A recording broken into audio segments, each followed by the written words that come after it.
you take a break from the band, from each other. Is it hard then to get the magic back? I mean, is it hard to work back together and sort of, you know, right, this is it, we've got to write some songs, we are writing songs, we're now going to do another album? I mean, you two are...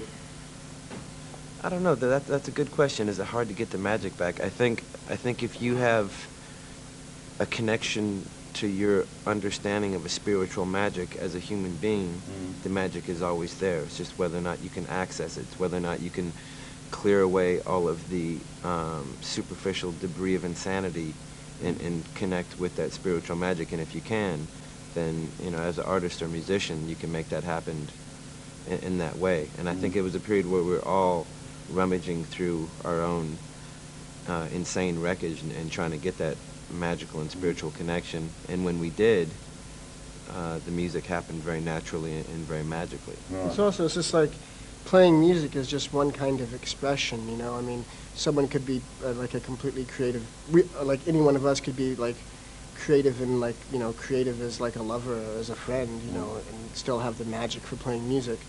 But the biggest, I mean, when we came back to play again, we got a new guitar player, who's Dave Navarro, and that was incredibly inspirational. And, you know, although it was difficult at first because we had to learn to play with one another, when we did get it together, it became a, you know, we came into a whole new sound and a whole new, like, brand new, inspiring, exciting thing that has propelled us on to grow and change as a band and to, like, you know, discover new things to play. I think we found the magic. How long did it take to do the album? I mean, in period of time of recording? A lifetime. 32 years. No, seriously. Seriously, 32 years. It's just that the music is the sum of our existence, you know. Yeah. As far as like the specific time we spent in the studio recording the sounds, I don't know. We took our time, we did it as it came, you know. We go in one day, not go in another day. We just went in and did it as we did it, you know.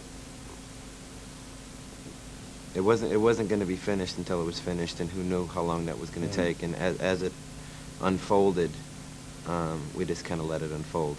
We all kind of relaxed to a certain degree and dealt with the realities of troubled times and creative times, and they were sort of intermingled. And when all was said and done, you know, there was a record, and it sort of, we understood why it took as long as it did compared to past experiences in the studio.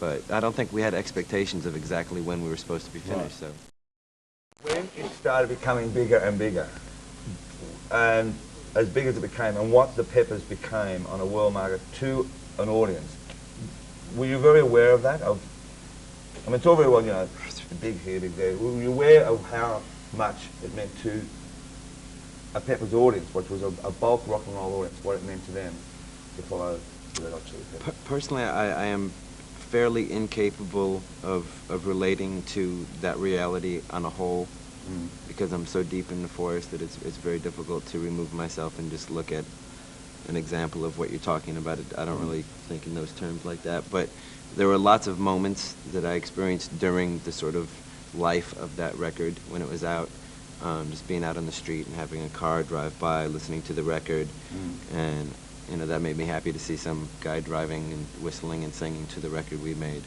And there were probably more of those moments than ever in the past where I saw people getting into the record, and that was kind of different for us because our records were heard on a much smaller scale before that. But it was such a gradual process that I don't think I ever really got stunned or shattered by some sort of new, large reality that we had accomplished. It didn't seem like that to me. You build up such an audience, such a following, and I mean it's a very dedicated following, and they follow every move sometimes, which is probably healthy or not healthy, I don't know. And then you say you have something like a Kurt Cobain with Nirvana, where people are shattered, people, you know, their own lives seem to be ruined because of what he's done and his death. I mean, how do you put that? How do you perceive that with the Red Hot Chili Peppers, with the audience that you create?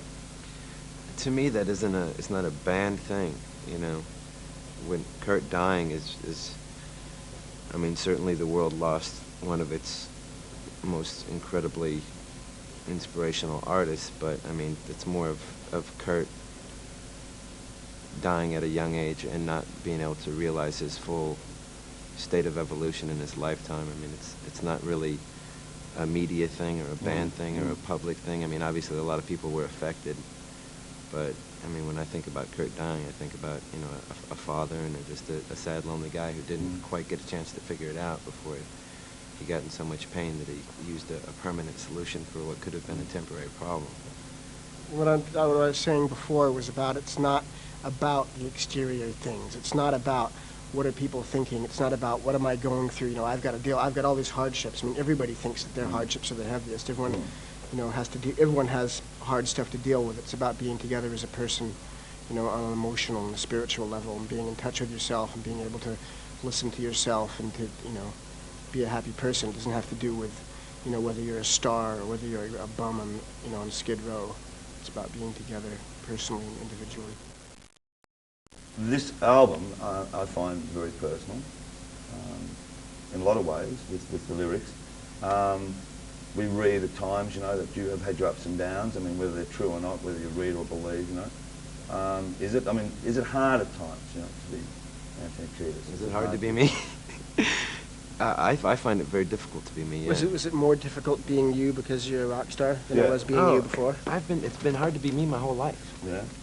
Yeah. I mean, sometimes it's pure uninfiltrated euphoria to be me, just because I feel connected, you know, to the great spirits that be.